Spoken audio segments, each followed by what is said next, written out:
À propos, pour éduquer moins bête. Une émission produite par le pôle éducation de l'Union franco-belge. À propos, saviez-vous que s'ennuyer peut être une bonne chose ? L'ennui rime souvent avec perte de temps, fainéantise, désintérêt et gâchis. Et du coup, il est aussi rapidement source d'énervement et d'angoisse. Il faut donc vite trouver une occupation, proposer une activité, inviter un ami, allumer la télé ou alors se jeter sur son téléphone et ses nombreuses applications si dévoreuses de temps et d'attention. Que c'est triste.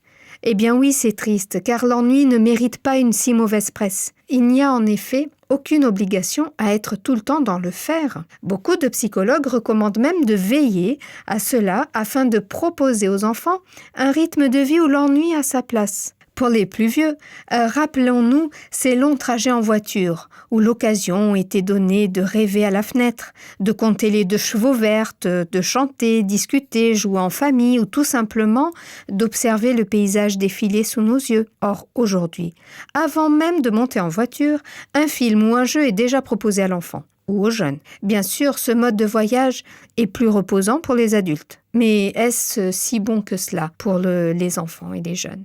Saviez-vous que l'ennui est un signe incontournable de bonne santé mentale et qu'il est important de laisser place à ce vide et à ce désœuvrement ? Eh bien oui, cela pour 3 raisons. La première est d'aider l'enfant ou le jeune à développer sa capacité à être seul.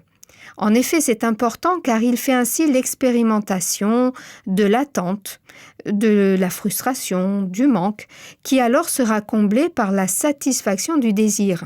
La capacité à être seul est aussi la capacité à dire « je », à reconnaître qu'on existe et à trouver des ressources pour être bien avec soi. Enfin, en apprenant à rester seul, on acquiert aussi la confiance en soi.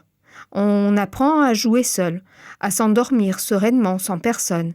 Et cela est un gage de sécurité interne et affective. La deuxième raison est de l'aider à développer sa capacité de rêverie. Or, ce n'est que lorsque l'enfant ou l'adolescent ne fait rien qu'il peut rêver. Et rêver, c'est imaginer, créer, désirer, se projeter, expérimenter et bien d'autres choses. Ce moment est précieux et nécessaire pour laisser son esprit vagabonder et laisser naître des idées, mais aussi pour aller à la découverte de ses aspirations les plus personnelles. Enfin, rêver, c'est se détendre après des efforts scolaires soutenus et exigés ou après toute autre activité importante et forte. William Shakespeare ne disait-il pas « Nous sommes tissés de l'étoffe dont sont faits les rêves ». Cette citation fait le lien entre la créativité chez les adultes et le temps qu'ils ont eu pour rêver. Bien entendu, il ne s'agit pas de laisser l'enfant livré à lui-même sans aucune règle ni limite. La troisième raison est que l'ennui permet de développer la capacité à faire naître désir, motivation et plaisir. Il est important de laisser un espace de manque à nos enfants, à nos adolescents et à nous-mêmes d'ailleurs. Attendre permet de s'inscrire dans le temps. En effet, attendre, c'est constater l'absence de l'objet désiré et ainsi faire émerger une attente, un désir après lui.